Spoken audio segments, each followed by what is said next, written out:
Be careful anak, madapa ka. Diyos kong batang ito, hindi ko alam kung bakit ko ba dinala ang anak ko dito sa mall na wala si Tuko. Sa sobrang kulit ni Soul, nakakaligtaan ko dahil kung saan-saan pumupunta. Nasa isang bautiki ako ngayon dahil mamimili sana ako ng mga damit na dadalhin this coming next week para sa out of town. Yes mama, sorry po, apologetic niyang sabi habang nasa tabi ko na. Ninisian ko siya. Stay lang dyan anak at huwag lalabas ng bautike, okay? Pakibantayan na lang ang ibang gamit natin, saad ko at tumango na lang ang anak ko na nakangiti.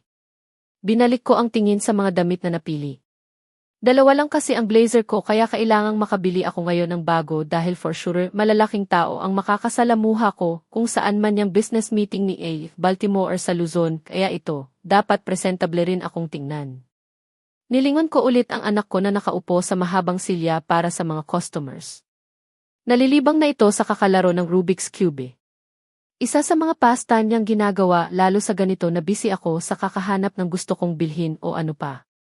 Meron naman siyang ganyan sa bahay, ngunit ngayon nagpapabili na naman kaya hinayaan ko na kasi nagagamit naman niya ang ganyang bagay na kahit ako napanganga na lang sa bilis ng kanyang kamay, na-solve ang kubes sa ilang segundo lang ng paglalaro.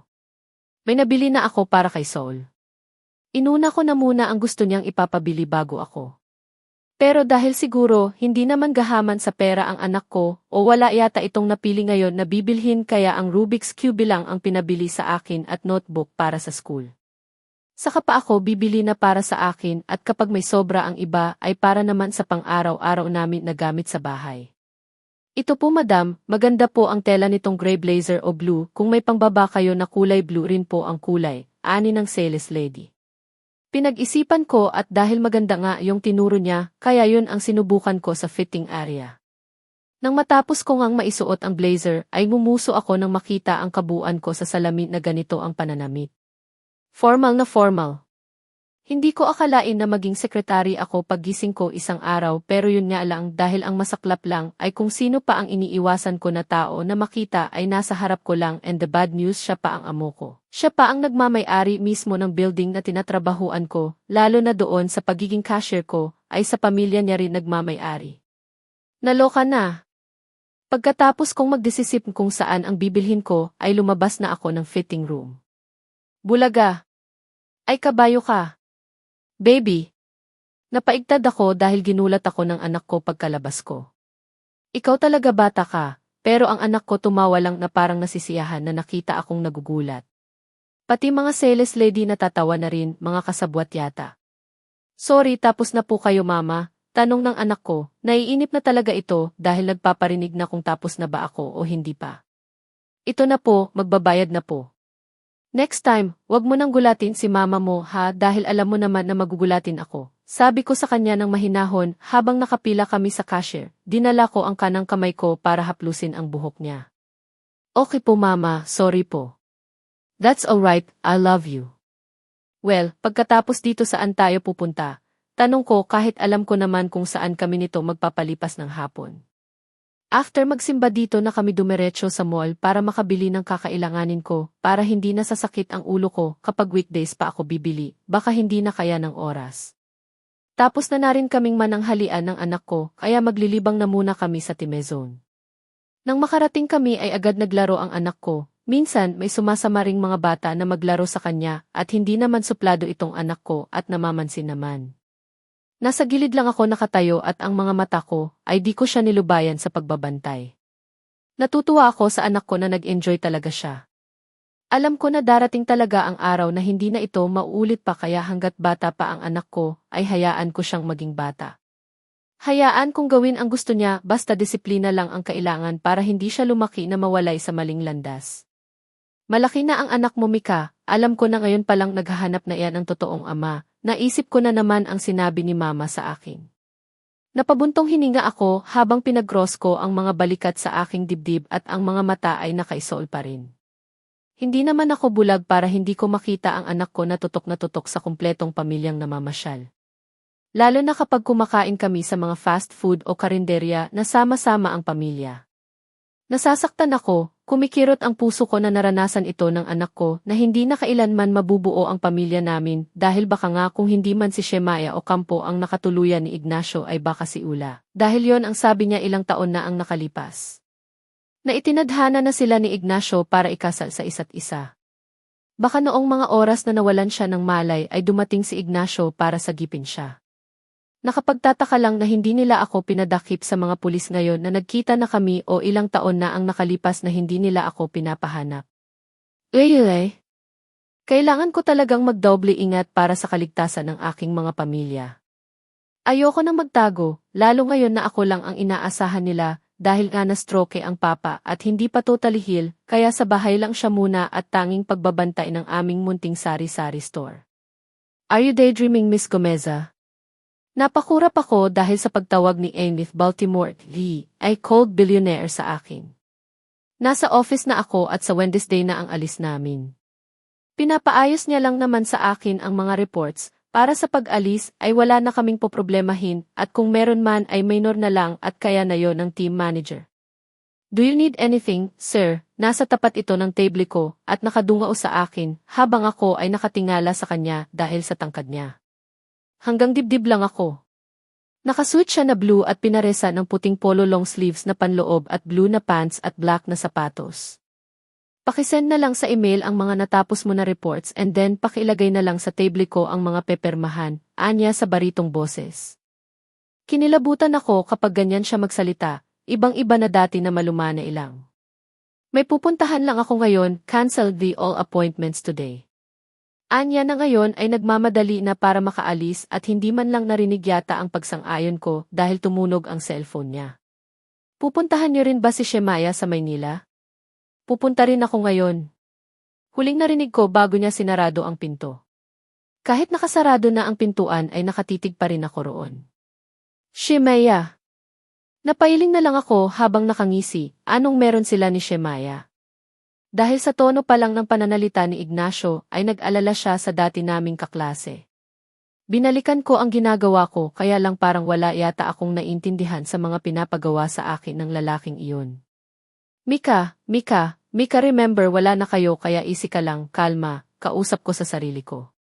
Masakit lang isipin na nagkahiwalay kami na wala man lang closure na nangyayari.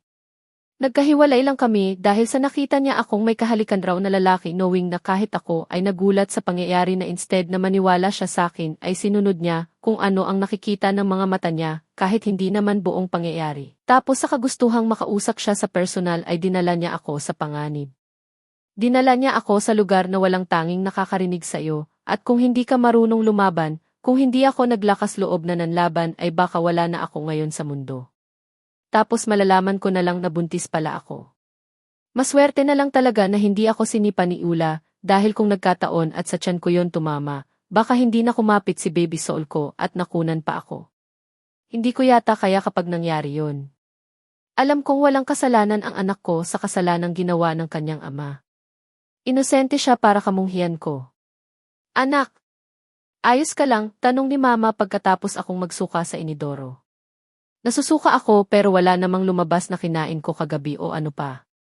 Binalingan ko lang si mama habang pinupunasan ko ang bibig ko pagkatapos kong magmugmog. Hindi ko alam mama, ilang araw na pong ito na panaisuka, lalo sa ganitong oras na ang aga-aga ay ginigising ako para lang sumuka pero wala namang lumalabas, saad ko sa kanya at hinarap si mama.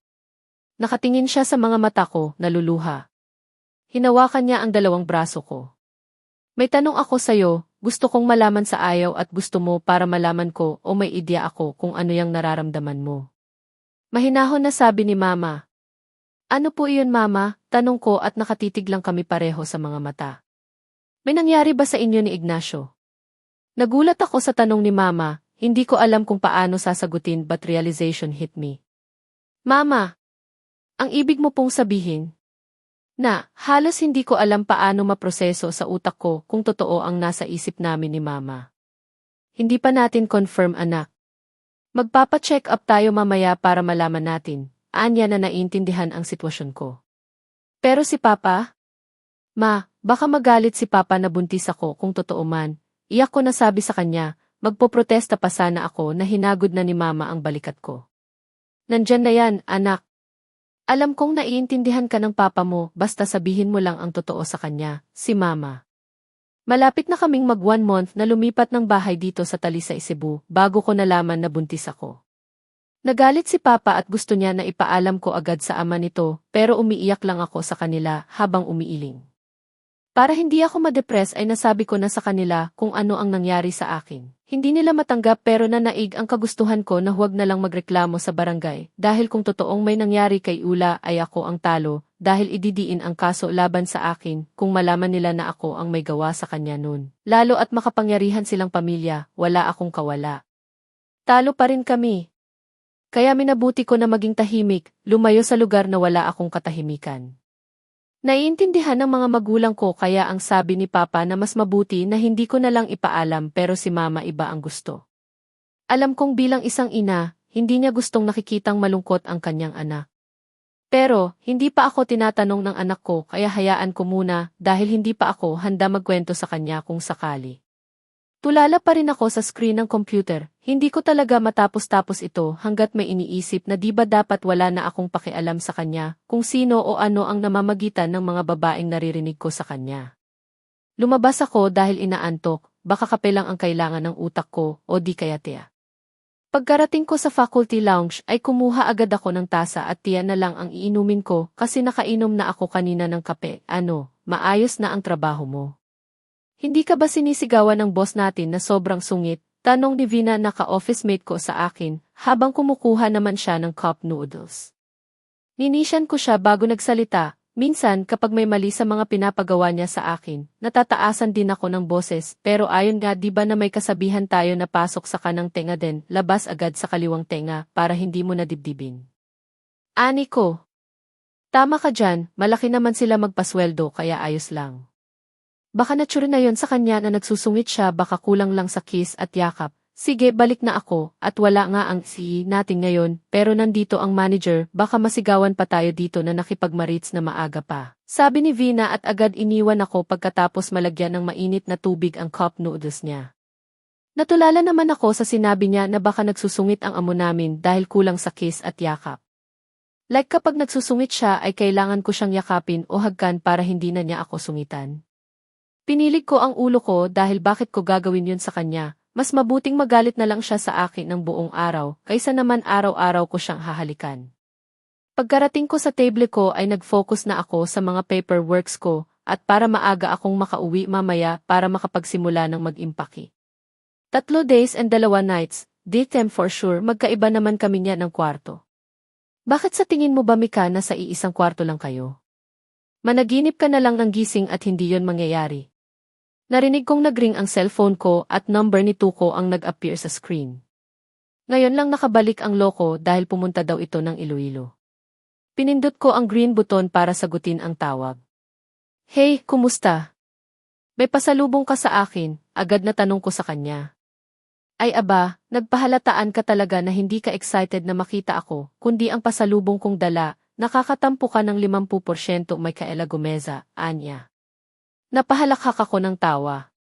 At least 50% lang, saan ka ba ngayon? Secret, dadaanan kita dyan mamayang uwian mo, ayos lang ba? Tanong nito. Sa bagay pwede rin dahil wala naman yung masungit. Ba, para naman makatipid ako mamaya sa pamasahe, parinig ko sa kanya. TFA, sige lang sa ngayon libre pa pero malapit na talaga kitang singilin babae ka. Mahal pa naman ako maningil, natatawa na lang ako sa sinasabi niya. Kaya nga lubos-lubusin ko na habang libre pa. Sige text mo ako mamaya kung parating ka na. Okay, dadaanan ko si Big Boy sa school niya, kasama ang mga kambal, bago kita daanan para naman makapasya na rin, ano sa tingin mo? Okay sige, text na kayo kapag malapit na kayo ha, paalala ko para makahanda na ako sa mga gamit bago pa sila makarating. No problem, sige bye Mika, paalam niya sa kabilang linya. Nagpaalam na rin ako at ngayon na nakausap ko si Tuko ay gumaan na ang pakiramdam ko. Salamat naman sa kanya. Natapos ang trabaho ko na hindi pa sila nakarating. Ginugol ko muna ang natitirang oras ko sa pagliligpit ng mga kalat na files sa opisina ng amo ko.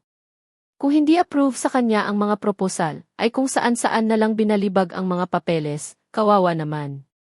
Maya-maya ay narinig kong may tawag sa cellphone ko at agad ko itong kinuha sa table. Si Tuko. Hello. Hello mama. Masayang bati ng anak ko. Napangiti naman ako sa kanya. Hi baby, papunta na kayo dito sa office. Opo mama, kasama ko po sina tita ate Kimi at tito kuya Kevil po, ani niya. Mas lumawak ang ngiti ko dahil sa narinig. Sige mag-iingat kayo ha, tell your tito Jackson na drive safely. Okay ma'am, noted po, boses ni Tuko ang sumagot sa akin. Ni-loudspeaker niya siguro ang phone niya. Sige hihintayin ko kayo dito. I love you Sol, sad ko. Ay akala ko sa akin yung I love you. Saad niya na nagpakunot ng noo ko. Asa ka? Ay bae, kaya humahalakhak naman ito ng tawa sa kabilang linya. Dahil sinabi nila na kung saan na sila ngayon, kaya bandang 30 minutes muna akong manatili dito sa opisina bago bumaba ng building. Dino-double check ko muna lahat, yung pepermahan niya ng mga papel, pinatungan ko ng makapal na libro para hindi mahanginan kahit wala namang hangin na galing sa labas ang papasok. Pati yata swivel chair niya ay inayos ko sa tamang pwesto. Naloka na. Dahil sa naiinis na ako sa pinanggagawa ko na inaayos pa ang opisina niya, ay dali-dali akong lumabas doon. Kinuha ko na ang handbag ko at lumabas na ng office at nilock. Hihintayin ko na lang sila sa may lobby dahil nag-text si Kimi na 0 minutes away na daw sila. 4:00 na ng hapon at ang iba ay busy pa sa mga kani-kanilang trabaho. Meron namang iba na umaalis na pero dahil maaga akong natapos kaya wala akong overtime ngayon. Linisyan ko lang ang mga kakilala ko na naroon at hindi na nagtagal para makipag-usap pa at lumabas na ako ng lobby habang nakatingin sa cellphone ko. Tinawagan ko ang number ni Tuko kung nasaan na sila. Hello! Mama, nandito na po kami, nakita na po kita. Pwede po ba akong lumabas para salubungin ka po, paalam ng anak ko. Sa sobrang saya ng puso ko at paglalambing nito ay sino na naman ako para humindi. Ayos lang baby lalo at hindi ko alam kung anong sasakyan niyo ngayon kasi hindi sinabi ni tito mo na yan, parinig ko at ang loko tumawa lang sa kabilang linya. May bago na naman itong kotse na hiniram niya sa amo niya. Malakas talaga ito sa kanila at ang swerte nitong lalaki na ito. Wala akong alam sa mga kotse, kung mababasa ko ng malapitan ang nakatatak saka ko palang malaman ang pangalan. Pagkalabas ko ng lobby ay may natanaw akong sasakyan na nakapark sa harapan ng building. Sabay silang nagbukas ng pinto ng sasakyan at unang lumabas ay ang isang lalaki at may tinitingnan sa loob ng building. Ayon sa damit niya rin na pang-driver ay baka may sinusundo at sa isang kotse naman na Honda ang pangalan ay doon lumabas ang anak ko na ang lapad ng ngiti nang nakita ako at kumakaway. Mama, sigaw niya sa akin habang tumatakbo ang anak ko. Hindi ako umalis sa kinatatayuan ko habang hinihintay kong makalapit ang anak ko sa akin. Oh, my God! Kay Little Ignacio, narinig kong sabi ng babae na hindi ko na malaya nasa tabi ko lang pala. Nilipat ko ang paningin ko kung saan ang nagsalita at gayon na lang namilog ang mata ko na namukhaan ang dalawang mag-asawa sa harapan ko. Oh no! Hello po ma'am, sir. Magandang hapon po. Bati ko sa mag-asawang namukhaan ko nung bumili sila sa grocery store kung saan ako naging cashier pa. Hi! Dito ka ba nagtatrabaho? Nakangiting tanong ng babae habang ang mga mata ay nakatuon sa aking anak na ngayon ay karga ko na at nakayakap sa akin. Yes po, sagot ko. Nilingon niya ang asawa niya na parang nag-uusap sa mata at agad naman binalik ang tingin sa akin. Hindi ko talaga maisip kung saan ko nakita ang mukha nila. Alright. Sige mauna na kami. Bye. Michaela po, pakilala ko. Oh Michaela, right darling. Akala ko ako ang darling yung asawa niya pala at balik tingin sa akin. Then this little one na karga-karga mo. Si Sol po, anak ko po, nakita ko sa kanyang mga mata ang pagkabilog dahil sa gulat. Nagpapababa na sa akin si Sol, sinabi ko sa kanya na magpaalam na rin sa kanila dahil aalis na sila. Ayoko naman siyang maging bastos sa harapan lalo sa mga matatanda. Ang mga mata nila ay walang tigil sa kakatitig sa anak ko habang malapad na nakangiti. Hippo. And his name is Sol Gomeza. Nice meeting you po, pakilala ni Sol. Kahit ako nabigla sa kanyang sinabi bago magmano sa mga matatanda. Napangiti ako na ganito ang anak ko na magalang. Oh gosh, darling, he's so cute. I like him already. Nasisiyang sabi ng ginang. Nakangiti rin ako dahil sa nakikita kong kasiyahan sa kanyang mga mata. Thank you po. Iha. Do you want some coffee? How about dinner? Vive treat, umiling ako habang nakangiti. Sorry ma'am, yun family dinner po kasi kami ngayon, sabi ko. Nalukot naman ang mukha ng babae. Honey, it's okay, pang-aalo ng lalaki sa kanyang asawa. Alright then, maybe next time. Bye little one, paalam nila at kumaway na lang kami sa isa't isa. Good afternoon, Avis President, narinig kong bati ng ibang napadaan sa mag-asawa. Hindi ko na lang pinansin at dumiretso na sa sasakyan na kung saan nasa likod lang din ng sasakyan ng mag-asawa. Pagkabukas ng pinto ay pinauna ko na si Sol sa backseat, kasama ang kakambal, binato nila ako through sign language at hinalikan sila sa pisngi bago ako sumakay at pumunta sa front seat. Pagpasok ko ay narinig kong sumisipol si Tuko habang nakatingin sa akin. Masayahin ang loko ngayon Tinaasan ko siya ng kilay. Saya natin anong meron, tanong ko. Anong meron? Wala naman, masaya lang ako na nagkita na ang maglola at lolo. Kailan pa sila nag-meet? Kumunot naman ang noo ko sa sinabi niya. Ano raw? Pinagsasabi nito. Hindi kita maintindihan. Anong lola at lolo ang pinagsasabi mo? Instead na sagutin agad ako, nagawa niya pang pitikin itong noo ko kaya nahampas ko tuloy. Ikaw talaga, kahit kailan hindi ka talaga marunong tumingin ng tao. Ha? Kami nga na nasa malayo lang ay nakikita na namin ang pagkakahawig ng anak mo at sa mag-asawa, lalo na yung lalaki, pabulong na sabi ni Tuko sa akin. Napaisip ako at inisip masyado ang mga mukha nila at dahil may natanto ay ako naman ang namilog ang mga mata. Narinig ko kanina habang tumatakbo ang anak ko na Little Ignacio. O ano? Naisip mo na, tanong ni Tuko na ngayon pinaadar na ang sasakyan. Baka magkamukha lang Tuko, kumbins ko sa sarili ko. Pero parang tama nga ang sinabi ni Tuko. God, anong gagawin ko? We don't think so, ang saya kaya nila lalo na yung nanay. So better, ihanda mo lang ang sarili mo kung ano man ang magiging kapalaran ng pagtatagpo nila muli, sabi niya. Ngayon mas nag-sink in sa utak ko na may pinakita si Ignacio ng mukha ng mga magulang niya sa phone isang beses na magjowa pa kami. Napahilamos ako ng mukha dahil sa hindi ko pag-iingat. Kung lalayo kaya kami, wala sa sarili kong sabi. Alam kong nilingon niya ako, nakatuon lang ang mga mata ko sa mga sasakyan na umaandar. Di ba wala ka pa ring ligtas?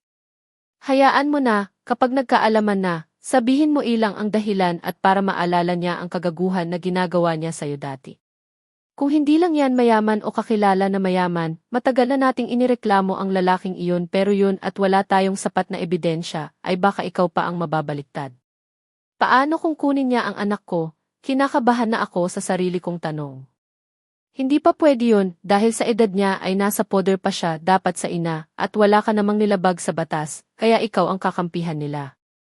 Pero tulad nga ng sinasabi natin na maimpluwensya sila, kaya hindi natin alam kung ano ang next na mangyayari. Kung wala na talaga tayong makakapitan, may alam akong tao na makakatulong sa atin, mungkahin niya at doon na tuon ang atensyon ko. Sino? Ipaparafi Tulfo natin, yung satsihi gusto mo iyon, sinamangutan ko siya. Bakit ko naman ilalabas ang mukha ko o namin ng anak ko sa television? Pagpipiestahan pa lang kami ay ayaw ko on Tuko. Marami nang humihingi ng tulong sa kanila, wag na nating dagdagan, saad ko na nagpatawa sa lalaking ito. Suggestion lang naman, baka makalusot.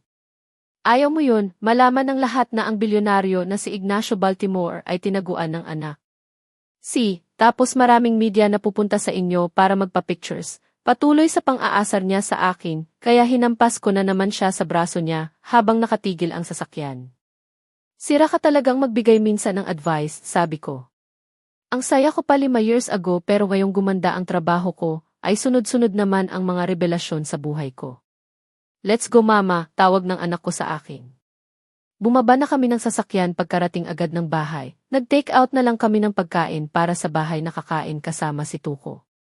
Dito na naman siya matutulog dahil day off niya, kaya wala na kaming magawa, sa bagay malaking tulong niya sa pamilya namin kaya blessed kami na naging kapamilya kami nito.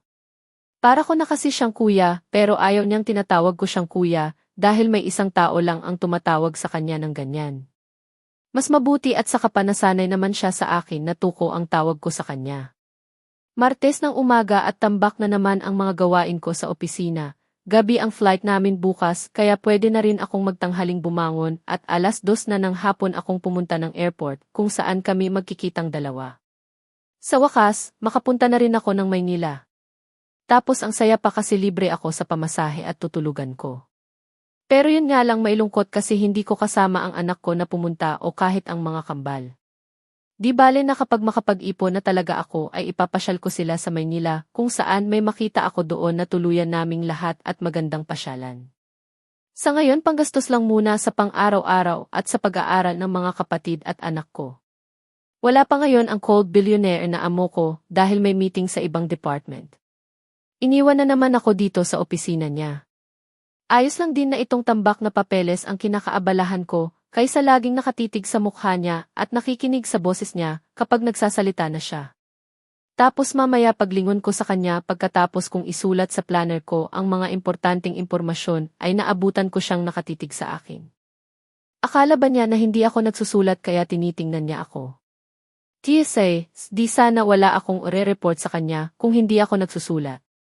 Narinig kong may kumatok sa labas ng office kaya tumayo ako at para mabuksan kung sino man ang nasa labas. Pagbukas ko ng pinto ay nabungaran ko si Nico. Nasa kabilang department siya nagtatrabaho, hindi ko lang alam kung ano ang sadya niya dito at bakit siya napadpad. Palakaibigan siya kaya noong naghisya sa akin, ay binalik ko lang din ang hinya hanggang tuloy-tuloy na. Nico, anong sa atin? Ngiting tanong ko sa kanya. Pasok ka. Si boss po ba ang hanap niyo ngayon? Wala kasi siya nasa meeting at doon na dumiretso, wika ko. Siya kasi minsan ang nagdadala ng mga files dito sa akin para mapirmahan ni Boss Baltimore. Ay wag na, hindi naman ako magtatagal dahil wala naman akong files na dinadala girl, o can't you see empty ang mga kamay ko, anya na napatawa sa akin dahil sa kilos niya na pambabae. Nico sa office. Nika kapag pupunta ng bar. Kaya kung may nakakakilala sa kanya ay hindi mo malalaman na may kilos babae ito dahil sa brusko ang pangangatawan. O kung ganun, bakit ka napadpad dito? Maaga pa Nico akanika para makipagtsitsakan tayo ngayon. Baka maabutan pa tayo ni Baltimore, ay masisante pa tayo. Ani ko na nagpaikot ng mga mata niya, kaya natatawa na talaga ako. Saglit lang naman ang chika natin, baka yung taong gustong kumausap sa'yo ay mas matagal ang chikaban nyo, kaya ready mo na ang sarili mo girl. Baka mamaya hindi maganda ang performance mo at masisante ka rito. Panakot niya habang tinitingnan ang kanyang mga kuko, ay masama ang tingin ko sa kanya. Ikaw ha, gusto mo ba talaga akong masisante? Ay aba at hindi ang sagot ko pero isa lang alam ko, para naman ako na ang ipapalit sa'yo diyang bruha ka at buong maghapon akong nakatitig sa gwapong mukha ng boss natin. Pagtitimpla ko siya ng kape, you know. Matagal ko na kasi siyang crush at wag mo siyang agawin sa akin, magtatampo ako sa iyo, kaya naman pala. Natatawa ako sa isip ko dahil iba pala ang nasa isip niya. It is said, yun kung mangyayari yan. Sino ba yung tinutukoy mo? Basta sumunod ka na sa akin dahil kanina pa tayo nakikipagtsikahan dito baka mabagot yun at ako pa ang masisante sa company na ito, utos niya. Dahil ayoko rin namang mawalan ng trabaho, dahil sa late ako ay nagmamadali akong lumabas ng office, kasama si Nico bit-bit ang sling bag ko. I'll make sure na sarado ang pinto bago umalis. Hindi ako nagpaalam sa boss ko kaya sana lang natotoo yung pinagsasabi mo ni Kaha, sa mahina ko na boses. Abay taray, loyal tayo niyan. Don't you worry at nandito na tayo, huminto kami sa isang opisina na may pangalan na President. Bakit bigla na lang kumakabog ang dibdib ko na makita ang nakapaskil na president? Buntong hininga muna ako bago sumabay sa pagpasok sa loob ng opisina kasama si Nico. Nakasunod lang ako sa mailikuran niya. Hello madam, nandito na po si Miss Gomeza. Dahil sa narinig ko na boses ni Nico, kaya nilakasan ko na ang loob ko at nagpakita sa kausap niya. Nakaharang kasi ang likuran niya na medyo malapad. Pero mas nagulat yata ako sa nakita kung sino ang nasa harapan naming dalawa ni Nico. Okay Nico, thank you. You may go now, ani niya kay Nico, kumaway lang si Nico sa akin, at kahit magprotesta ako na gustong sumama sa kanya ay hindi ko nagawa. Good morning po madam, ano pong maipaglilingkod ko po sa inyo? Pinapatawag niyo raw po ako, magalang ko nasabi sa kanya. Malapad ang ngiti niya sa akin. Itinuro niya sa akin na umupo na muna sa couch at sinunod ko naman. Tumayo siya sa kanyang swivel chair at pumunta kung saan ako. Kumusta iha? Do you still remember me? Ngiting tanong niya. Naasiwas naman ako sa reaksyon niya, kaya hindi ko alam kung ingiti rin ba ako ng malapad o ano. Ayos lang po madam, opo naalala po kita maam, ikaw po yung nakausap ng anak ko sa labas ng building kahapon, sagot ko sa kanya. Yee, tama ka dyan, wala ngayon ang asawa ko kasi nasa meeting kasama ang anak ko kaya know for sure na may alam ka na kung sino talaga ako. Right, tumango ako dahil sa pagsang-ayon. Pero don't worry, hindi ko naman gagamitin ang posisyon ko ngayon para malaman ang isang katotohanan. May tanong lang ako sa'yo, ayos lang ba? Hindi ko alam kung paano pa magtago dahil sa presensya ng ginang at sa itatanong niya. Para akong nasa hukuman at pilit na pinapaamin. Ayos lang po madam, ano po iyon, ngiti ko pero hindi umabot hanggang tenga. This is all about personal matter ang itatanong ko, pero kung ayaw mo namang sagutin ay ayos lang, baka balang araw ay sasabihin mo rin. So, the big question is may nakaraan ba kayo ng anak ko na ngayon ay boss mo? I mean may something ganun. Don't worry iha, won't get mad at you kung ang sagot mo. So meron ba kayong relasyon ng anak ko dati na si Ignacio Baltimore? Tanong niya. Hindi ko alam kung paano siya sasagutin pero kahit anong dinig ko ay talagang mabubuking ako. May ideya na ako sa mga katanungan niya, kaya hinayaan ko na lang. Total ayon sa nakikita ko ay kanina pa siya nakangiti habang kausap ako. Kinalma ko ang sarili ko at tinitigan siya. Opo madam, meron po, sagot ko sa mahinang boses. Ngunit bigla na lang akong nagulat na napalakas ang pagsabi ni madam ng yes. You mean, magjowa na kayo since high school ano, and then nagtsuktsakan and then siya months lumaki ang tiyan mo and then yung bata na nakita ko kahapon ay siya ang apo ko. Tama ba iha? Gustong-gusto kong matawa sa reaksyon ng nanay ni Ignacio. Ito ba ang tinatawag na excited? Opo. O di ba sabi ko na nga ba paano ba kasi iha kuhang-kuha ng anak mo ang hitsura ng anak ko noong ganyang edad niya, may apo na ako sa wakas, yes. What? Anong nangyayari?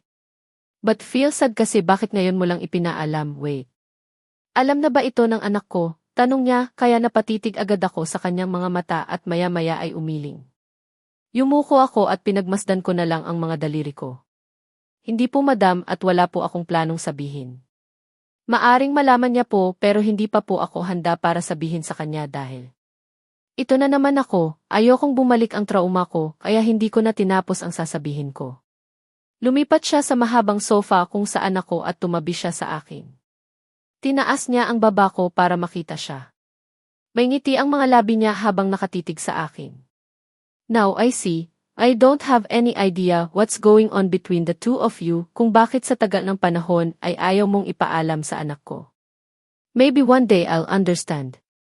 Pero sa ngayon, kahit kami na lang ng lolo niya ang makakaalam, pwede ba namin siyang makausap, mamasyal o mabigyan ng regalo?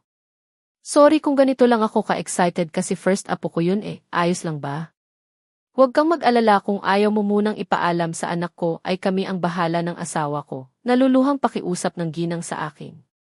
Biglang lumambot ang puso ko dahil sa gaan ng pakikipag-usap naming dalawa. Akala ko sisinghalan niya ako, sasabihan ng masasamang salita pero hindi nangyari. Kasalanan ko ba kung bakit itinago ko ang anak ko ng ilang taon? Pero may rason ako, valid naman yata iyon. I'm so excited. Anong gusto ng apo ko? Anong brand ng sasakyan ang gusto niya? May kakilala ako na pagbibilhan, how about shoes? Damit? What else pa ang gusto ng apo ko iha? I'm so proud grandma. Lintik na batang yun, batang-bata niyo pa, pinutok agad ang sperm cell sa'yo, tapos ngayon buti nga sa kanya, hindi ko alam kung ako pa ang kausap ng ginang dahil wala rito ang tao na pinaparinggan niya at anong sabi niyang brand ng sasakyan.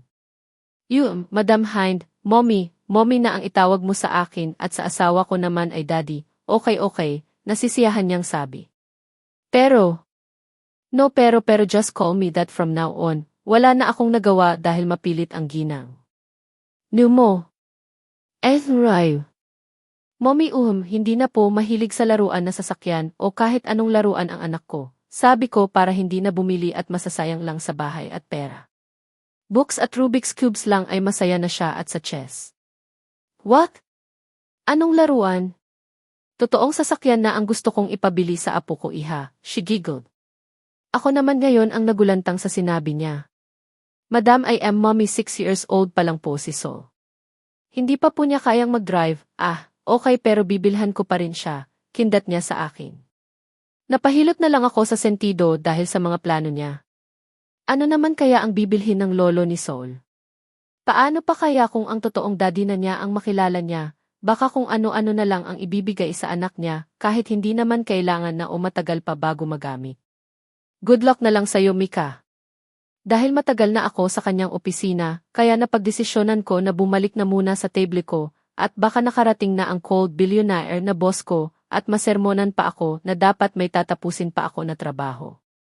Pinapaalala sa akin ng mommy ni Ignacio na magkasama kaming magtanghalian, hindi ko na matanggihan dahil namimilit. Gumaan ang pakiramdam ko na kahapon, halos wala akong maayos na tulog dahil sa kakaisip sa kalagayan ng anak ko, pero ngayon mabuti na lang at naiintindihan ako ng ginang. Dahil 9:45 pa naman ay babalik muna ako sa office. Napangiti na lang ako na wala pa si boss, wala pa ba? Nakababa pa kasi ang bintana niya, JK ibigay ko kaya itong ibang pepirmahan niya, baka kasi nandyan lang siya. Pero bago ko pa maihakbang ang paa paalis sa lamesa ko na biglang bumukas ang pinto ng opisina at nakahangos na Ignacio ang nasa pintuan. Galit itong nakatingin sa akin. Hinayaan niyang nakabukas ang pinto. Lumapit siya sa at damang-dama ko ang galit. Bakit? Saan ka galing? Ang aga-aga, Miss Gomeza, wala ka sa table mo para tapusin ang trabaho mo, singhal niyang sabi sa akin. Hindi may pinuntahan lang, boss, napaigtad ako dahil hinampas niya ang ibabaw ng table. Saan? Saan kayo nagpunta ng lalaki na kasama mo kanina para masisante ko? Tanong niya, pagalit na tanong niya, tanging table lang ang naging harang naming dalawa, kinabahan ako sa mga sinasabi niya. Pero bago pa ako makasagot ay nasubsob si Ignacio sa table ko. Ikaw na sperm cell ka, ako ang kausap ng sekretary mo kanina, may reklamo. Nagulat kami pareho ni Ignacio. Mommy. Matalim ang tingin ni Ignacio sa akin simula noong dumating ang mommy niya. Mas lalo yatang nagalit na kasama ako sa hapagkainan habang narito ang mga magulang niya. Nasa restaurant kami na malapit lang sa building nila, dito nila naisipang mag-lunch. Ayoko sanang sumama pero ayaw talaga akong tigilan ni Pamela Baltimore. Ito pa, iha, masarap itong beefsteak, favorite ito ng anak ko, nakatikim na ba siya nito? Tumango ako sa huling tanong ng ginang dahil kahit hindi naman niya banggitin ang pangalan ay alam kung sino ang tinutukoy niya. Opo, nung time na hindi ko nakain kaya dinalahan ko po siya at yun po sarap naman po, nahihiya kong sabi sa kanya. Oh really? Sabi ko na nga mag-sperm cell nga sila. Right, darling, sabay kindat niya sa kanyang asawa, walang idea ang ama ni Ignacio, pero sumasakay lang siya sa trip ng kanyang asawa. Yes hon, anya sa malalim na boses. Tumikim si Ignacio na katabi ngayon ng daddy niya. Anong pinag-uusapan niyong tatlo na parang kayo lang nagkakaintindihan? Wala naman, sagot ng kanyang ina. Wala. Baka ano yung pinagsusumbong mo sa kanya, mommy, reklamo niya. Ikaw na bata ka, ang alam ko ang babae lang ang may regla, pero ikaw parang may dalaw ka palagi. Lagi kang nakasimangot, laging mainitin ang iyong dalawang ulo, sa taas at baba, tapos naman ngayon, hay naku inaaway mo ako. Pakitanong nga itong anak mo Dante, baka tigang lang ito. Wika ng kanyang ina na halos namula na si Ignacio dahil sa sinasabi ng mama niya. Honey, nasa kainan tayo. Stop arguing, the two of you, awat ni Amy Baltimore sa kanyang mag-iina. Nagpatuloy kami sa pagkain ng maihain na ang lahat sa lamesa. Iba't ibang klase ng ulam ang nakahain. Alam ko na mga mahal ito dahil nabasa ko kanina ang mga prices ng menu nila, kaya parang gusto ko na lang umuwi at kumain na lang ng kamatis na may toyo. Malulunok ko pa kaya ang pagkain ng mga ganyan? Lalo na ngayon na nandito na sa lamesa. Kailan ba ang flight nyo para sa isang business trip? Tanong ng ama ni Ignacio. Nag-angat ako ng tingin dahil bilang sekretary ay ako dapat ang sumasagot sa katanungan lalo kasama naman ako. Pero bago ko pa ibuka ang bibig ko ay naunahan na ako ni Ignacio. Bukas ng gabi dad, sa bahay na ba agad kayo didiretso muna o diretso na sa Batangas at doon na lang mag-book ng suite? Tanong ng ginang. Depende sa flight mom, kung hindi delay ay baka diretso kami ng Batangas, pero kung may abirya o traffic baka magbubuok na lang muna kami at madaling araw na rin magbibiyahe ulit papunta roon, sagot ni Ignacio. Ipinagpatuloy ko na lang ang kinakain ko dahil usapang pangpamilya ang naririnig ko at hindi ako kabilang. Ninunguya ko ang steak dahil baka sabihin na hindi ko man lang pinapansin ang binigay nila sa akin, kahit gusto ko itong itago o bibili na lang ako ulit para sa anak ko mamaya para pasalubong. Binalingan ako ng ginang at lumapit na naman sakin, may ibubulong siya sa akin kaya nailapit ko ang tenga ko. Pagbalik niyo dapat may next apo na ako ha, ay tubig. Sorry Mika. Nabigla ka ba? Ang sarap sabihin na biglang-bigla talaga. Hindi ko na lang naituloy lalo at panay ubo ko dahil sa sinabi ng mama ni Ignacio. Are you okay? Nag-alalang tanong ni Ignacio na ngayon nasa tabi ko na pala at nakaluhod. Inabot niya sa akin ang isang baso ng tubig at tinanggap ko naman iyon pagkatapos kong kumalma. Thank you, ani ko. Bumalik siya sa kanyang upuan at umayos naman ako ng upo. Nakaramdam tuloy ako ng hiya dahil sa nangyari bago lang. Okay ka lang ba iha? Ninitian ko ang ginang dahil totoong okay na ako. Itong batang ito, kung hindi inuubo si Ilyes Gomeza, ay hindi mo pahihiwain yung stick na yan. Kurutin kita sa singit ay, umaaksyon pang nanggigigil ang ginang. May sinabi ka siguro kaya siya inuubo kanina mommy. Ay nga pala, half nun ay kasalanan ko, pasensya ka na baby abujingjing Ignacio ko. Paglalambing ng mommy ni Ignacio, hindi ko alam na may pagkakalog pala ang ginang. Pero kung makautos siya kanina na may nakita siyang kalat habang palabas sa building ay pinagsabihan niya ang staff sa kung ano ang tamang gawin at nakita ko doon ang pagiging maotoridad niya o silang dalawang mag-asawa. Hindi pa nakontento ang ginang at tinapik pa ang balikat ng kanyang anak para makipagmarits. Wala na sa kanyang atensyon ang pagkain kundi ang hulihin ang anak niya. May tanong ako ulit, magkakilala na ba kayong dalawa ni N.F. Gomeza? Anak, dati noong nag-aaral pa kayo ng let's say grade school, high school or college. High school mommy, oh really? And then naging close ba kayo? You know, another level sa pagiging kaklase lang. May something ba sa inyo? Siya ba yung babae na sinasabi mo sa amin dati? Parang pinagsisihan ko na tuloy kung bakit pa ako sumama sa kanila at pumayag na dito kumain. Parang gusto ko na lang talagang magtago sa ilalim ng lamesa o di kaya lamunin ang lupa ngayon mismo. Mom! Nasa hapagkainan po tayo, ani ni Ignacio sa kanyang ina pero wala yatang pakialam ang ginang dahil malapad lang itong ngumiti sa kanyang anak. Sagutin mo na lang ang tanong ko habang kumakain tayo, busy ka na niyan mamaya. Tapos busy din kami. Okay. Dali, sagutin mo na yung tanong ko sa'yo, pamimilit nito sa anak. Nawalan yata ng gana si Ignacio dahil tumigil na ito sa kinakain at tinabi ang mga kutsara at tinidor. Humarap siya sa kanyang ina. Kahit ako napatigil na rin habang ang mag-asawa ay nag-aabang pa rin sa sasabihin ng anak. Kumakain pa rin ngayon, may mapang-asar na ngiti ang ginang. Kaibigan la, more than friends mom, sasagot na sana ako, pero tinapos na ni Ignacio ang sasabihin ko. Hindi ko alam kung tatango o iling lalo at nasa akin naman nakaabang ang mga magulang niya. Alam na nila ang sitwasyon ko pero nagtatanong pa ulit. Parang nasa hot seat ako nito isinalang, same kami ni Ignacio. Kaya pala, mabuti na lang at hindi mo sinayang ang sperm cell mo, walang preno na sabi ng mommy ni Ignacio. Mom, natilapon ang iniinom na tubig ni Ignacio. Napapailing na lang ito sa kanyang ina. Mom! Seriously? Dami mo pong ganap ngayong araw. Kumain na lang po kayo ng marami, kaysa marami kayong katanungan sa love life ko. Imbis na malungkot ang ina ay hindi ito natinag sa kanyang anak. Alam mo, ang daddy mo hindi naman ganyan kasungit noong kaedaran mo pero ikaw, ang sungit-sungit mo. Kaya tuloy may alam ako na hindi mo alam, Bli. Hindi ko sasabihin, sabi nito sabay kindat sa akin. Napailing na lang si Ignacio at tumayo, bathroom break lang po dad. Mom, paalam niya sa kanyang mga magulang at tuluyan ng umalis sa lamesa namin. Ang suplado nga. Kailangan lang talaga nun ng yakapsul at kiss pa rin, kaya ikaw na ang gagawa na yon sa kanya, Micaela Gomeza.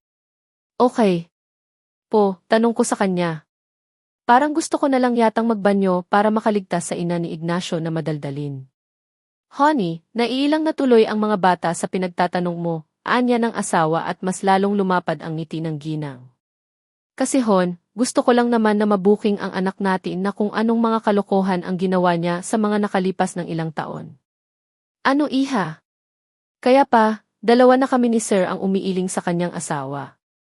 Natapos ang kainan namin na maraming kinkwento ni A.F. Baltimore, kung paano nawala sa kanila ang kanilang prinsesa at kung paano siya bumangon ulit.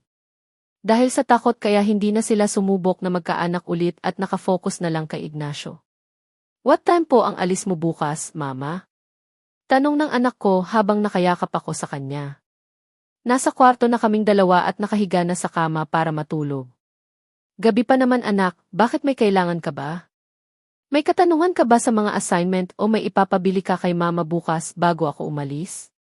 O pasalubong pagbalik ko, sunod-sunod na tanong ko sa kanya habang sinusuklayan ang buhok niya gamit ang mga daliri ko. Medyo mataas ang buhok ng anak ko, hanggang balikat at sobrang straight niya at malambot kaya tinatalian ko siya kapag papasok sa school. Wala talagang kawala at ang isang tao lang ang kamukha ng anak ko kahit ededeni ko pa. Malalaman at malalaman talaga. Pinapasok ko rin siyang maging model para sa mga bata at sa school nila muna. Gusto naman niya kaya masaya na rin ako na gusto niya ring maging modelo. Like father, like son niya, pero sa itsura lang, ewan ko na lang sa ugali kapag malaki na ang anak ko. Tapos na po ako sa assignment at wala po akong ipapabili po Mama. Gusto ko lang pong sabihin na mag-iingat po kayo doon at balik po kayo agad. Oh, yun my baby. Big boy na talaga ang baby ko na yan. I love you anak. I love you po Mama. Pagkasabi niya ay agad nang bumaba ang mga talukap ng anak ko. Napangiti na lang ako na makitang mahimbing na natutulog ang prinsipe ko. Pinagmasdan ko siya ng mabuti. You're such a blessing anak. I thank God every day na hindi kanya pinapabayaan at lagi kitang pinagdarasal na maging masaya, malakas at may takot sa Diyos. Mahal na mahal kita anak. Bigla yatang tumigil ang oras ko dahil sa narinig ko sa anak ko.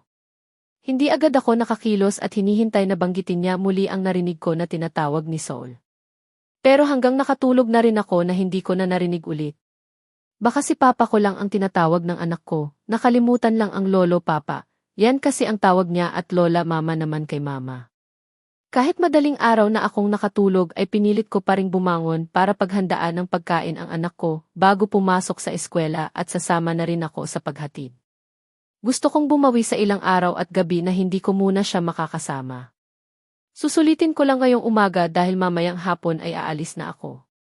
Nakaredy na ang mga gamit ko kaya wala ng problema. Pagkahatid ko sa anak ko at sa mga kambal na kapatid ay pumunta muna ako sa grocery store malapit lang sa amin at bumili ng mga kakailanganin nila sa araw-araw para naman hindi nalalabas palagi at bibili. Naglinis na rin ako ng bahay pagkarating ko, kaya sinasaway na naman ako ni Mama dahil kaya naman niya at tumutulong naman din ang mga kambal. Hanggang sumapit na nga ang hapon at maya-maya laging nagba-vibrate ang message tone ko, dahil nagte-text para lang mag-remind yung isa na may trip kami baka makalimutan ko raw. Tithe, excited lang. Hihintayin ko pa sana ang anak ko na dumating sa bahay pero wala na talagang oras at baka naman sermon ng ama niya ang matatanggap ko. Pagkatapos maligo ay dali-dali akong nagbihis ng damit. Simpleng white long sleeve polo at blue high waist pants dahil kinabukasan pa naman ang meeting namin kaya ito muna ang suot ko. Nagtawag na ng taxi si Papa at agad-agad naman akong nagready sa sala para guna agad. Binilin ko na rin sa kanila na tawagan agad ako kapag may kailangan sa bahay at kung anong problema o kahit wala, basta tawagan ako o ite-text. Tinext ko rin si Tuko na pakitingnan ang pamilya ko kapag may time siya at okay lang ang sagot sa chat ko. Loko yun. Mama, papauna na po ako, yung mga bata po. Pakisabi na rin lalo na po kay Sol na umalis na po ako at hindi ko na siya nahintay pa kamo dahil nagmamadali na, paalam ko sa kanina. After kong magmano sa mga magulang ko ay pumasok na ako sa taxi. Mag-iingat ka doon anak, bago gumawa ng pangalawang anak, dapat alam niya muna na may panganay na siya. Ngiting sabi ni Mama na nagpamula sa kabila ang pisngi ko. Mama naman, hindi na yan mangyayari, tinaasan niya lang ako ng 2 kilay. Bahala kayo dyan kung ayaw niyong maniwala, kausap ko sa sarili ko. Sana wala pa ang boss ko sa airport at baka sermon ang aabutin ko. Mamayang gabi pa naman ang alis ng eroplano, kaya lang dapat bago mag 1 hour ay nandoon na raw ang mga pasahero. First time kong makasakay ng eroplano, kaya hindi ko alam kung ano ang pakiramdam. Sabi naman ni Yana na parang lumilipad ka lang daw papuntang langit. Gaga na yon. Tinext ko na agad ang boss ko na natatanaw ko na ang airport at naghihintay na raw siya sa akin sa entrance. Akala ko ba ako ang nauna na pala itong nakarating kaysa sa akin. Mumuso ako, baka mamaya nito masisira na naman ang araw niya na matagal ako. Kanina pa kasi niya ako inaalok na sunduin na nila ako kasama ang driver pero ako lang yung ayaw at panay text ko na papunta na kahit nasa bahay pa lang ako. Heist! Pagkatapos kong magbayad sa driver ay dali-dali akong bumaba ng taxi na dala ang maliit ko na maleta dahil ilang araw lang naman kami kaya ito lang ang dinala ko. Konti lang naman ang mga makeup ko na dala kaya magaan lang siyang dalhin. Tama nga ang tenext niya na nandito na siya. Nakatayo siya sa loob malapit sa may entrance habang nakalagay sa tenga ang cellphone niya, maya-maya pa ay nag-vibrate ang cellphone ko. Madali ko lang napindot ang answer button dahil hawak ko lang naman sa kaliwang kamay at ang kanan naman ang nakahawak sa maleta. Where are you? Tanong niya sa malalim na boses. Nagpipigil kaya itong sigawan ako. Subukan niya lang at aawayin ko talaga siya sa loob ng eroplano o di kaya hindi na ako sasama sa kanya, akala niya lang. Malapit na po sa entrance sir, nakikita na po kita. Papasok na po, sagot ko. What? Ilang as in nilang ang sinagot niya. Binabaan niya na ako ng tawag. What cold billionaire? Nasa entrance pa lang ako para tingnan ang mga gamit ko ay natatanaw ko na siya. Kahit liig ng iba bumabaliktad kapag nasa harapan niya na. He is wearing his plain white long sleeve and black pants at white na sapatos. Yan lang naman ang suot niya pero basta. Pang-model show yata ang pupuntahan namin hindi business trip na tungkol sa kanilang negosyo. Tatanungin ko sana kung nagmumodel pa ba itong tao na ito, pero feeling ko masasayang lang ang laway ko dahil sisinghalan niya lang ako. Kinuha niya sa akin ang maleta pagkarating ko sa harapan niya. Ayoko pa naman sana dahil baka may dala siya pero wala raw dahil meron naman daw siyang mga damit sa Manila, kaya wala na siyang dinala pa. Sana all na lang talaga, parang nasa kanto lang ang inuuwian at hindi na magdadala ng mga gamit. Naghintay muna kaming mga pasahero sa waiting area. Bumili siya ng pagkain para sa aming dalawa para mamaya kahit drinks na lang ang orderin namin.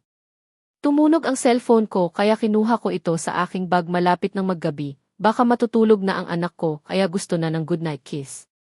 Basta may pasok pa sila kinabukasan ay maaga ko silang pinapatulog. Kasama naman ni Soul ang mga kapatid ko kaya kampante ako na iwan ang anak ko sa kanila. Habang nasa restroom ako kanina ay tumawag ako sa bahay at nagtanong kung nakauwi na ba sila, kaya nakapag-usap pa kaming dalawa ni Soul. Yes baby. Nakita kong natigilan sa pagnguya si Ignacio ng kinakain at tumitig sa akin. Naka-earphones ako kaya hindi niya maririnig kung sino o ano ang pinag-uusapan ng katawagan ko. Opo, wala pa. Baka in 20 minutes. Yes baby. Okay. Sige bukas ulit. Matulog na kayo. Good night din okay, I love you more. Malambing ko nasabi, nawala sa isip ko na nandito pala si Ignacio na katabi ko. Basta sa anak ko na ang atensyon ko, ay wala na akong pakialam sa paligid ko. Tapos kana, tanong ko sa kanya dahil hindi na siya kumakain. May laman pa ang styrofoam niya na pagkain. Oh, tipid niya na sagot. Mumuso ako. Ang dami pa yang nasa foam tapos hindi mo lang ubusin, ani ko at walang magawa kundi hindi ko rin naubos ang kinakain ko dahil papasok na kami sa eroplano. Sana lang maibigay na lang ito sa mga stray dogs o pusa. Sumunod ako sa kanya na wala na itong imik, simula nang kinausap ko ang anak ko. Dala niya pa rin ang carry bags ko kahit hindi niya ako kinakausap. Problema nito. Dahil siya lang naman ang may alam kung saang seat number kami upo kaya hinayaan ko na lang siya. Hinawakan niya pa ako sa wrist para makahabol ako sa paglalakad niya. Paano kasi ang tangkad ng lalaking ito? Sino ba naman ang hindi mahuhuli kung isang lakad niya lang 2 baitang ko na? Pinaupo niya ako sa hindi malapit na bintana, kaso hindi ko talaga maiwasan na pumunta ang mga mata ko sa labas ng eroplano. Palit tayo ng upo, pwede ba yon? Tanong ko na nagmamakaawa. Hindi pa rin niya ako kinakausap pero tumayo siya para magpalit kami ng upuan. Pero pinagsisihan ko naman agad na magsimula ng mag-take off ang eroplano. Parang gusto kong sumigaw dahil feeling ko lahat ng hangin biglang nagsisipasukan sa aking tenga, pero yung ibang pasahero ay parang wala lang sa kanila. Kahit ang katabi ko ay nakapikit na ang mata habang nakasandal ang likod sa upuan.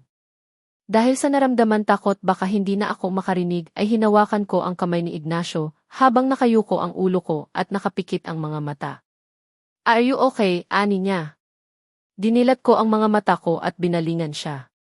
Sininyas ko ang tenga ko at salamat naman na naiintindihan niya ang problema ko. Dinala niya ang mga kamay niya sa magkabila ang tenga ko para takpan. "Humikab ka para umalis ang hangin o di kaya kunin mo ang bubbly gum sa aking bulsa at nguyain mo." Sinunod ko ang sinabi niya at nagawa ko ng paraan ang problema ko. Hanggang paglanding ay hindi pa rin binitawan ni Ignacio ang mga palad niya sa mukha ko. "Pagkarating mo ng Maynila ay alam mo na talaga na iba na ang pupuntahan mo. Iba ang atmosphere ng Maynila at probinsya. Welcome sa akin, Manila City," bulong ko. Dahil gabi na at matraffic daw kapag dumiretso kami sa Batangas, kaya naisipan na lang ni Ignacio na bukas na lang bumiyahe dahil na-move naman sa hapon ang schedule ng meeting. "Matulog ka muna, Jimreth Gomeza. Gigisingin na lang kita mamaya pagbalik ko." Wika ni Ignacio na ngayon papunta na ng banyo para yata maligo. "Misis ka dyan. Simula talaga kahapon na nakausap ko ang anak ko, no? Anak namin ay kasing lamig at tigas na talaga siya ng yelo, ganyan na ang tawag niya sa akin. Pinaglihi yata ito sa freezer. Akala niya siguro kasal na ako. Dahil ba doon sa pagkikita nila ni Tuko o dahil sa lagi kong kausap ang anak ko?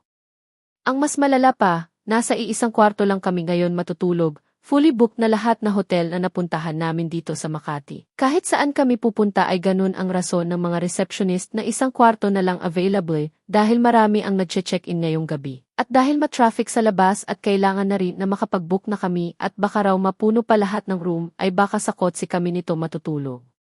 Mas ayaw ko naman siguro iyon. Pero kung tutuusin ay marami naman talagang pwedeng matutulugan. Pwede naman sa maliit na apartment. Pero naaalala ko na may allergy pala ito sa alikabok, baka mamaya ang marentahan namin ay hindi masyadong nalilinisan baka mangangati pa ito, ako pa ang sisihin. The same sila ni Sol kaya kahit na ayoko naman siyang paglalaruin sa labas ay hindi ko naman mapigilan dahil masaya siya, kaya kapag natapos agad sa paglalaro, pinapabihis ko na agad ng bagong damit. Magtatay nga ang dalawa. Gustuhin ko mang magreklamo na dapat maghiwalay kami ng kwarto ay wala talaga akong magagawa. Hindi naman ako ang nagbabayad kundi siya o company ba. Nakatitig lang ako sa banyo na pinasukan niya. Iniisip ko muna kung may naiwan ako doon na gamit o damit pero wala naman yata, baka may mga nalalagas na buhok sa shower. Pero na-double check ko naman yun kanina, sana wala lang. Dahil yata napagod ako sa biyahe kaya nakaramdam ako ng antok. Hindi pa naman ako gutom dahil marami naman siyang pinakain sa akin sa airport. Binalingan ko ang kama na tutulugan namin. Hindi ko yata kayang matulog na kasama siya. Baka mamaya niyan imbis na matulog ay makalimutan ko pang huminga dahil katabi ko siya. Nilipat ko ang mga mata sa couch na nasa kwarto, kulay itim ito at sa tingin ko ay kasya naman ako. Lumapit ako at doon na humiga, at ang maliit na unan doon ay yon na lang ang ginamit ko na unan at hindi na ako nag-abala na kumuha ng kumot dahil hindi pa naman masyadong malamig. Dahil talagang napagod ako sa biyahe namin, lalo kanina na nasa eroplano pa lang kami na wala yata akong nagawa na maayos, kundi ang nararamdaman ng tenga ko na parang nagsisipasukan ang mga hangin sa loob. Yung iba kalmado lang sa loob ng eroplano pero ako buong sistema ko yata ang nagwawala. Naalimpungatan ako, dinilat ko ang mga mata ko at naabutan ang sarili ko na nasa kama. Kanina lang, nasa couch ako. Wala akong katabi ngayon. Inangat ko ang paningin ko at sinilip ang couch pero walang tao. So, binuhat niya ako para dalhin sa kama na hindi ko man lang naramdaman. Hindi ba siya natulog at agad umalis muna kanina dahil may kikitain siya na kaibigan, natuloy siguro. Saan na kaya siya? Inangat ko ang sarili ko at umupo sa headboard ng kama. Biglang bumukas ang pinto at mukha ni Ignacio ang sumalubong sa akin. Umayos ako ng upo sa kama at inayos ang mga buhok ko na kung saan-saan na pumupunta. "Hey, are you hungry?" dinala ko na lang ang pagkain natin dito. Para hindi na tayo bumaba. Lumapit siya sa akin pagkatapos ilapag sa maliit na table ang dala niya na supot. Nang nasa harapan ko na siya, ay walang pasabi na dinala niya ang mga daliri niya sa buhok ko para tulungan akong isuklay ang mga ito. Ganitong-ganito siya dati at hanggang ngayon ginagawa niya pa rin. Tumikim ako dahil nakalimutan ko yatang gumalaw simula na dumating siya. Sana ginising mo na lang ako para sabay na tayong kumain sa labas. Nag-abala ka patuloy na dalhin dito, hindi kita tuloy na tulungan, ani ko. Nakatitig lang siya sa akin. Imbis na sagutin ako ay inangat niya ang mga kamay ko para tulungan akong bumaba na sa kama. Sa bagay na aamoy ko pa lang ang ulam kahit hindi pa ito binubuksan sa supot ay mas lalong naramdaman ko na nagrereklamo na ang mga alaga ko sa tiyan. Umupo na agad kami sa couch at tinulungan ko na siyang ilabas ang lahat na nabili niya. Inabot niya sa akin ang kutsara at tinidor. Nagsimula kaming kumain na tahimik hanggang napag-usapan na namin kung anong oras kami aalis bukas at kung ano ang mga gagawin lalo na tungkol sa aking maging trabaho. Lagi daw akong nakabuntot sa kanya para maisulat ko ang mga dapat na isulat. Tango at yes sir lang ang naisagot ko sa kanya. Ganito naman palagi basta nasa usapang trabaho na kami, pero kung wala ng trabaho ay hindi ko alam kung mag-yes sir pa ba ako sa kanya. Pagkatapos ng mga habilin niya sa akin ay ang natapos din kaming kumain. Ako na ang nagpresenta na linisin ang mga kalat namin. Alam kong nakasunod palagi ang mga mata niya sa akin. Hinayaan ko na dahil baka abutin pa ako nito na ilang oras kung papansinin ko pa ang mga panitig niya. Nasa couch siya at nakadikwatro ang mga paa. Pagkatapos kong magligpit at nakapag-toothbrush na rin ay hindi ko na alam ang gagawin. Nanood na ngayon si Ignacio ng movie. Dahil bagong kain at sipilyo ay naisipan ko na ring manood muna ng TV. Tulog na ang anak ko, namin pala ni Ignacio, kaya hindi ko na siya pwedeng tawagan kahit mga kapatid at mga magulang ko para sana may kausap ako ngayon bago matulog ulit. Hindi ko na rin pwedeng tawagan ang mga kaibigan ko dahil gabi na nga.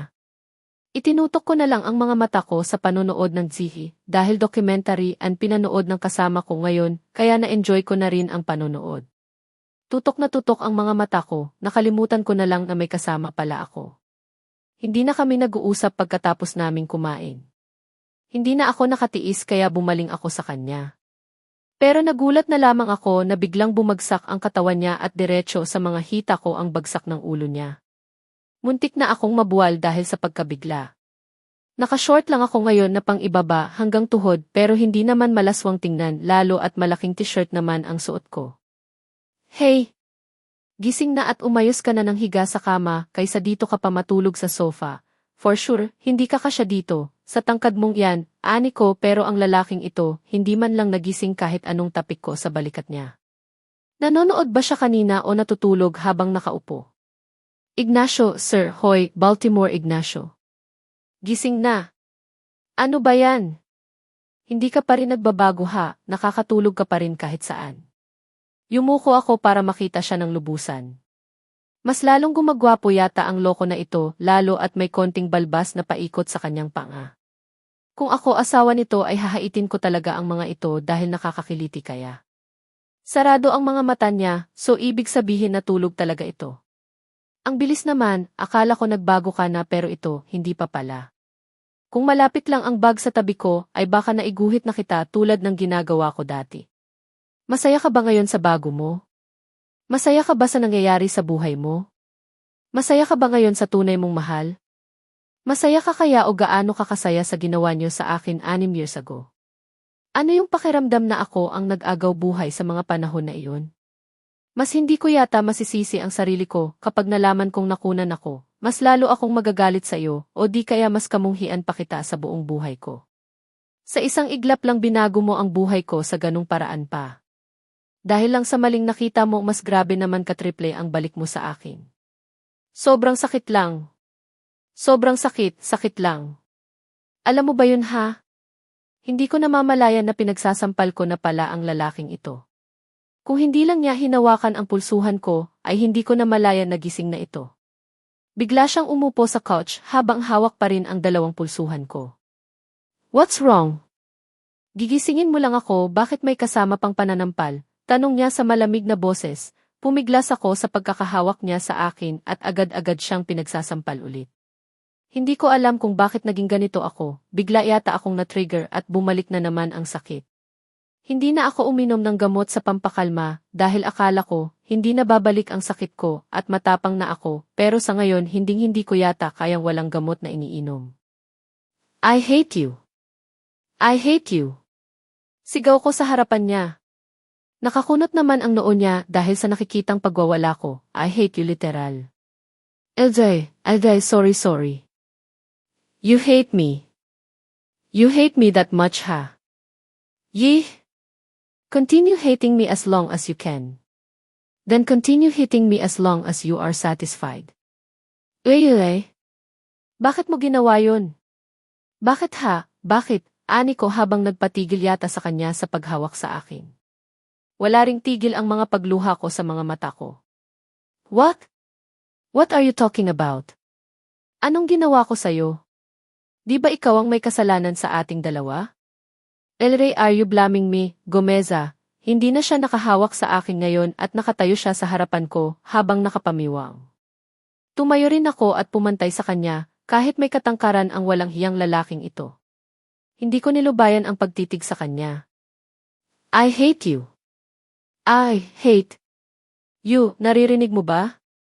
I hate you, sigaw ko sa kanya habang pinagsusuntok ko siya sa kanyang dibdib. I hate you, Ignacio. I hate you. Mika, hey, wake up, Michaela Gomeza. Bigla akong nagising dahil sa may tumatawag sa pangalan ko. Hey, are you okay? Nanaginip ka kaya kita ginising? Are you alright? Tanong nito habang pinagmamasdan ako. Panaginip lang pala yun lahat.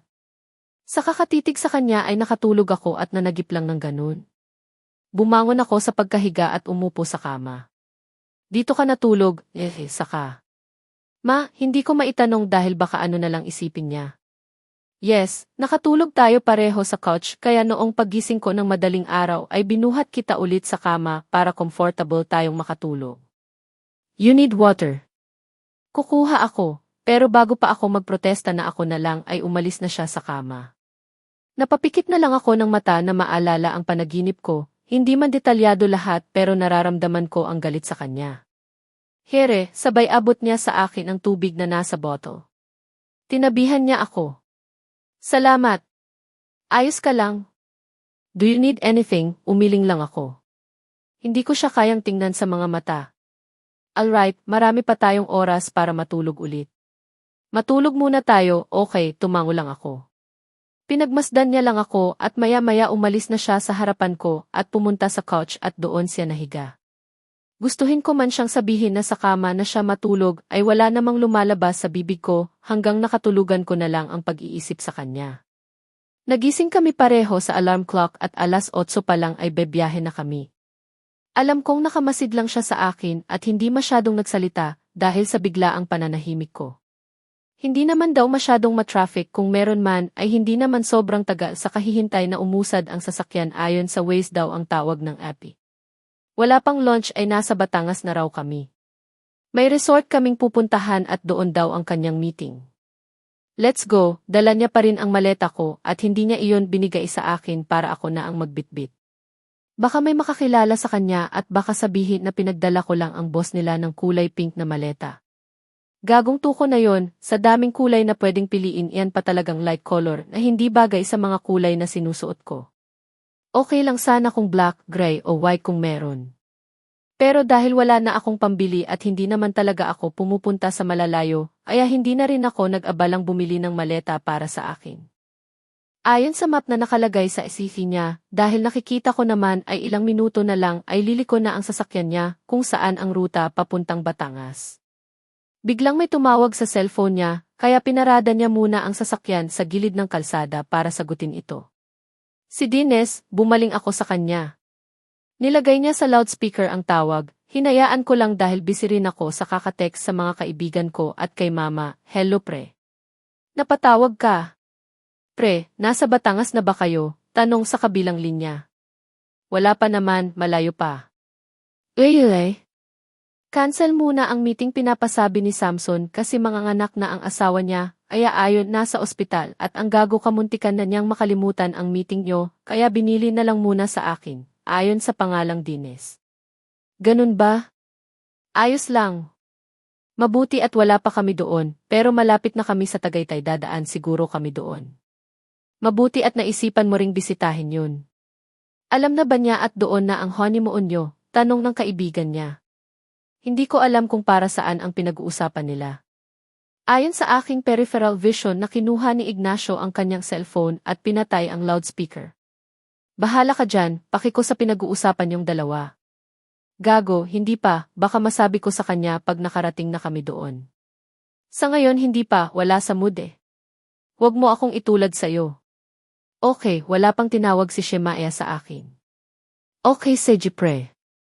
Mabuti pa kayo, nauna niyo pang nalaman pero ako, hindi man lang niya binanggit sa akin. Hindi ko alam kung bakit napabilis ang pag-scroll down ko sa social account ko. May narinig lang ako na pangalan, parang gusto ko na lang bumaba at maglakad ng mag-isa. Sige, ikumusta mo ako kina Samson. Pupunta ako kamo this week. CJ. Thank you, paalam nito at pinatay na ang tawag. Matalim pa rin ang titig ko sa cellphone. Pupunta tayo sa Tagaytay then, nagulat yata siya sa reaction ko dahil matalim ko siyang nilingon. Doon na tayo kakain. Cancel yung meeting natin sa Batangas. Okay lang ba sa'yo? Sabi nito sa mahinahon na boses. Sagot ko at inirapan siya. Ang sarap sampalin tong mukha ko dahil sa kinikilos ko ngayong araw. What's wrong? Kagabi ka pang tahimik and then ngayon parang gusto mo akong balatan gamit yung mata mo. Meron ba sa'yo ngayon? Natatawa niyang sabi. Mas lalo akong nanggigigil. Naloka na siguro ako. Wala, gutom ako kaya tumahimik ka, wika ko kahit hindi naman ako gutom. Kanina ka pa palang nagugutom kahit kakatapos pa lang nating kumain. Sana sinabi mo agad at mabilhan kita ng maraming pagkain na makikita natin na restaurant. Anya at mas lalong umuso ako dahil hindi naman talaga ako gutom. Ang cute mo talaga basta nakasimangot ka, pang-aasar pa niya. Hinampas ko siya sa balikat niya dahil naiinis na ako sa kakatawa niya. Lahat ba ng pagkain ay gusto mong kainin ngayon? Lahat, kaya tumahimik ka kung ayaw mong ikaw ang unahin kong kainin, singhal ko. Ewan kung bakit naiinis talaga ako ngayon. Shemaya pala ha. Michaela Gomeza, willing akong magpakain, ngisi niya. Dahil sa sinabi ng lalaking ito ay natanto ko kung ano ang pinagsasabi ko. Lumingon ako sa kanya at hinampas ang braso niya. Bastos, pagkain ang gusto ko Ignacio, hindi ang katawan mo. Inis ko na sabi sabay tingin sa ibaba niya. Shit lang Michaela ang utak mo. Really? Pero iba ang sinasabi ng mga kinikilos mo ouch, sabay bawi niya sa braso niya dahil kinagat ko bigla. May sasabihin pa sana siya na nakarinig kami ng malakas na busena ng sasakyan. Pagtingin namin sa likuran ay may malaking truck na papasok sa what the hell. Nagpark ka hindi mo man lang tiningnan na nakaharang ka na sa malaking gate, saway ko sa lalaking ito dahil nasa isang construction yata nakaparada ang sasakyan namin. Agad naman niyang pinaandar ang sasakyan at habang nasa biyahe, papuntang hindi ko alam ay panay naman niyang lingon sa akin habang nagdadrive. Sa kalsada ang tingin boss at baka mabangga o makabangga pa tayo. Wala sa akin ang direksyon, sinasabi ko sa'yo, sabi ko na alam ko nakangisi lang ang lalaking ito. Napapailing na lang ako sa hindi ko malamang na dahilan. I miss you, narinig ko na sabi niya kahit mahina naman ito. Hindi ko pinansin ang sinasabi niya at nakatingin lang sa kalsada ang mga mata ko. Pero may mahal ka na. May pamilya na rin samantalang ni. Buntong hininga niya na lang ang maririnig ko, bigla yatang tumigil ang pagtibok ng puso ko sa huling sinabi niya. Gayunpaman hindi pa rin ako lumingon o sumagot sa sinasabi niya. Hanggang nakarating kaming dalawa sa malawak na subdivision dito sa Tagaytay. Nandito ang bahay ng mga magulang mo. Tanong ko na nakapasok na kami sa loob ng subdivision. Iba ang bahay nila Mika, oh. So bahay mo, bakit naging interesado ka Michaela? Saway ng utak ko. Sa ating bahay ko. Tumango ako dahil sa sinabi niya. Halos lahat ng bahay dito ay malalaki at nasa 2 palapag, wala man lang 3 floor o hanggang 24 floor. Bakit kaya? May nakita rin akong malawak na pang-golf ayon sa nabasa ko. Meron ding court at park garden na pangalan. Mapapawo ka na lang talaga. May sinasabi si Ignacio pero nakatuon lang yata ang mga mata ko sa paligid. For sure mayayaman lang ang maka-afford dito. Hindi na ako magugulat kung pati itong si Baltimore ay may bahay dito dahil sa hindi naman talaga katakataka na negosyante ang mga magulang niya. Dahil ba na mailahi silang Chinese? No. No, hindi naman siguro nababase ang narating mo sa buhay kung anong lahi ka pa. Pinark niya ang sasakyan sa hindi kalayuan lang ng gate. Ang labas ay kulay cream at nasa 2 palapag din. Let's go, Mika. Gutom na rin ako at baka ikaw pa ang makain ko. Sabi niya na malapad ang ngisi habang tinutulungan niya akong tanggalin ang seatbelt.